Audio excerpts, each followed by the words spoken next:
Hello बच्चों, let's see this question. So the question is saying find the number of phosphodiester bonds and glycosidic linkage associated with E. coli DNA respectively. तो यहाँ पे E. coli DNA की बात हो रही है. तो E. coli के DNA की अगर मैं बात करूँ तो E. coli is a bacteria और इसके अंदर जो नंबर ऑफ बेस पेयर पाए जाते हैं, क्योंकि हमें नंबर ऑफ बेस पेयर से ही पता चल जाएगा. It is 4.6 into 10 to power 6 इतने बेस पेयर इनमें पाए जाते हैं. नंबर ऑफ बेस पेयर ये हैं, ठीक है. कितने हैं? 4.6 into 10 to power 6. अब बात हो रही है बेटा फॉस्फोडाइईस्टर बॉन्ड एंड ग्लाइकोसिडिक लिंकेज की. तो मैं आपको बता देती हूँ फॉस्फोडाइईस्टर बॉन्ड कहाँ पाया जाता है, ग्लाइकोसिडिक लिंकेज कहाँ पाया जाता है. तो let me make a DNA जो होता है वो किसका बना हुआ होता है. DNA is made up of is basically a polynucleotide.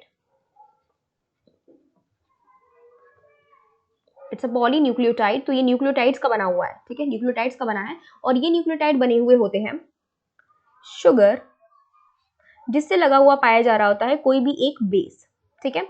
और इसके फिफ्थ कार्बन से लगा होता है फॉस्फेट, ठीक है. तो ये मैंने बना दिया एक न्यूक्लियोटाइड. अब मुझे क्या बनानी है? एक न्यूक्लियोटाइड की चेन बनानी है. तो मैं क्या करूंगी, नेक्स्ट न्यूक्लियोटाइड ले लेते हैं. तो शुगर इससे जुड़ा हुआ है बेस, ठीक है.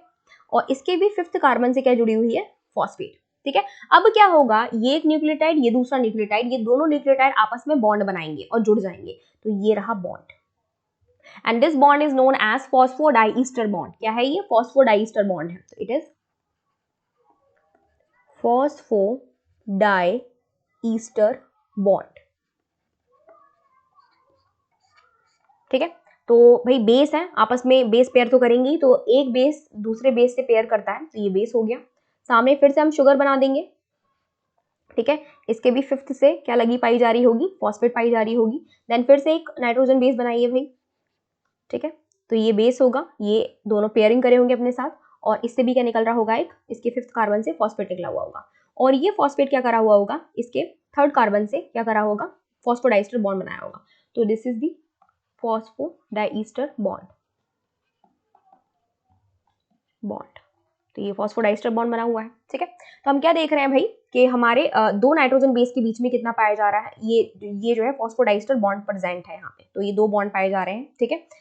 अब ग्लाइकोसिडिक बॉन्ड की अगर मैं बात करूं तो बेटा शुगर जिस बॉन्ड से जुड़ी हुई होती है, ठीक है, वो क्या होता है? Glycosidic bond. तो this is the glycosidic bond.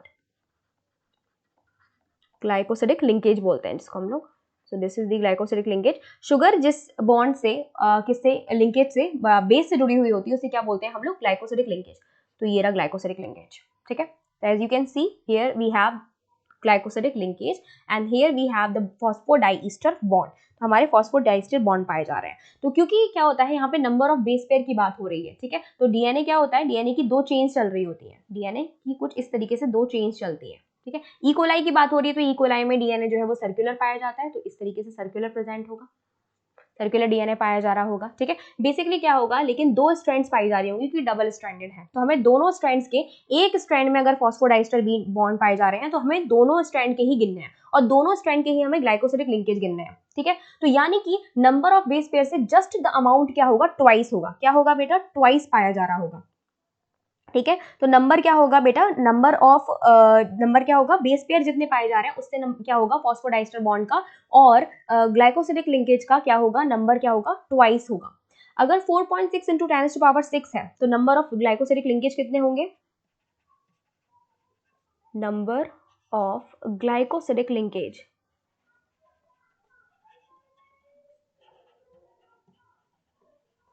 linkage would be 2 into number of base pair in double stranded DNA. 2 into number of base pair in double stranded DNA, ठीक है. तो 2 into 4.6 into 10 to power 6. तो हमारा answer क्या निकल आएगा? 9.2 into 10 to power 6. तो इतने तो ग्लाइकोसिडिक लिंकेज पाए जाएंगे, ठीक है. इतने ग्लाइकोसिडिक लिंकेज होंगे. अब बात करते हैं नंबर ऑफ फॉस्फोडाइस्टर बॉन्ड की, ठीक है. नंबर ऑफ फॉस्फोडाइस्टर बॉन्ड की बात करते हैं हम लोग. तो हम कैसे निकाल सकते हैं भाई नंबर ऑफ फॉस्फोडाइस्टर बॉन्ड को? हमें क्या करना है बस निकालने के लिए? Number of phosphodiester